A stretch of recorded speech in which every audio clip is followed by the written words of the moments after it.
Tibet's spiritual leader, the Dalai Lama, is in Chicago this morning taking part in a religious symposium. Over the weekend, I sat down with him in Washington, D.C. shortly after his meeting with President Obama.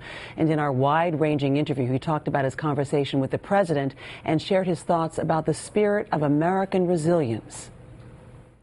The Dalai Lama says he offered President Obama comfort. So it is my duty, call him, show my respect. The president faces some sort of difficulties. So I want to show one also old friend's face. We really have the feeling of reunion, old friend. The president is in a fierce struggle with his political opponents over the future of the nation's finances. What is the best way, your best advice, in how to find compromise with those you deeply disagree with? Naturally, you have some different interests regarding your own different party. But when the nation facing crisis, those different view of political party is secondary. Now this is economic problem. It's not the interest of this party or that party. It's national sort of interest. So must work together. And to all Americans struggling. So these current sort of economic difficulties, no reason to discourage American.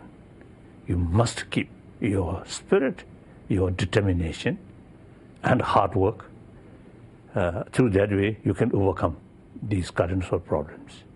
It may take time, but courage, never discourage. In spite of difficulties, you must keep your self-confidence. His Holiness the Dalai Lama, and a little later in part 2 of our interview, his thoughts about China, his successor, and going back to Tibet. Tibet's spiritual leader, the Dalai Lama, met President Obama on Saturday, their first sit-down since he decided to step down as political leader of Tibet's government in exile. Just after he met the president, the Dalai Lama talked to us about democracy, China, and one day returning to Tibet. In his 52-year struggle for freedom in Tibet since fleeing China's communist invasion. Democratic system is the best way. Basically, I believe world belongs to humanity. The Dalai Lama has made a radical, some say shocking, decision to end Tibet's 4 centuries-old tradition of a religious monarchy, relinquishing all political power. I deliberately, voluntarily, happily, proudly end that.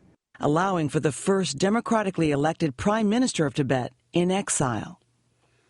That night, unusual sleep.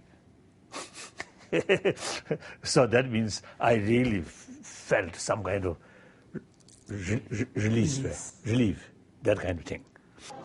But he is still Tibet's spiritual leader, and at 76, under pressure to find his replacement. I think this issue we'll discuss. The Dalai Lama's reincarnation, or Dalai Lama's rebirth, or next life. Logically, finally, it is my business, not others' business. My next life, ultimately, I will decide, no one else. You're saying that because the Chinese government has forbidden you from reincarnating without permission. Recently, you see, they have some kind of policy, sort of certain policy, but that's quite ridiculous. Compounding the problem, the disappearance of this boy, the Panchen Lama. The boy was personally chosen by the Dalai Lama and was supposed to help find his successor. This boy, 6 years old, in 1995 disappeared. Right. Kidnapped by China, which then chose its own Panchen Lama. You shake your head. So this means this is affecting you.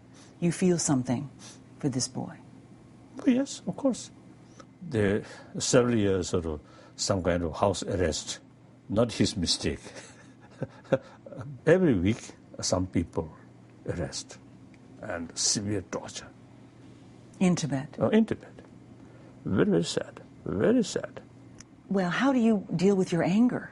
anger is ultimate destroyer of your own peace of mind. Anger never destroy the person who creates your anger. Anger simply destroy your peace of mind. Still no longer as bound to be diplomatic, he makes some of his most forceful comments about China's future. A lot of resentment now developing in China proper. So that's, I think, very bad for stability. China, sooner or later, will learn these things. Whole world, turning one direction. China cannot go against that way. Have to go along that trend. That's logical. The voice of openness or voice of democracy, freedom of speech, now growing, even month by month, growing in China. And so you believe you will see Tibet before you die? Yes. You do? Yes. The Dalai Lama also said he was encouraged in his meeting with the president because Mr. Obama showed genuine concern, he said, about Tibet's struggle for human rights and cultural survival.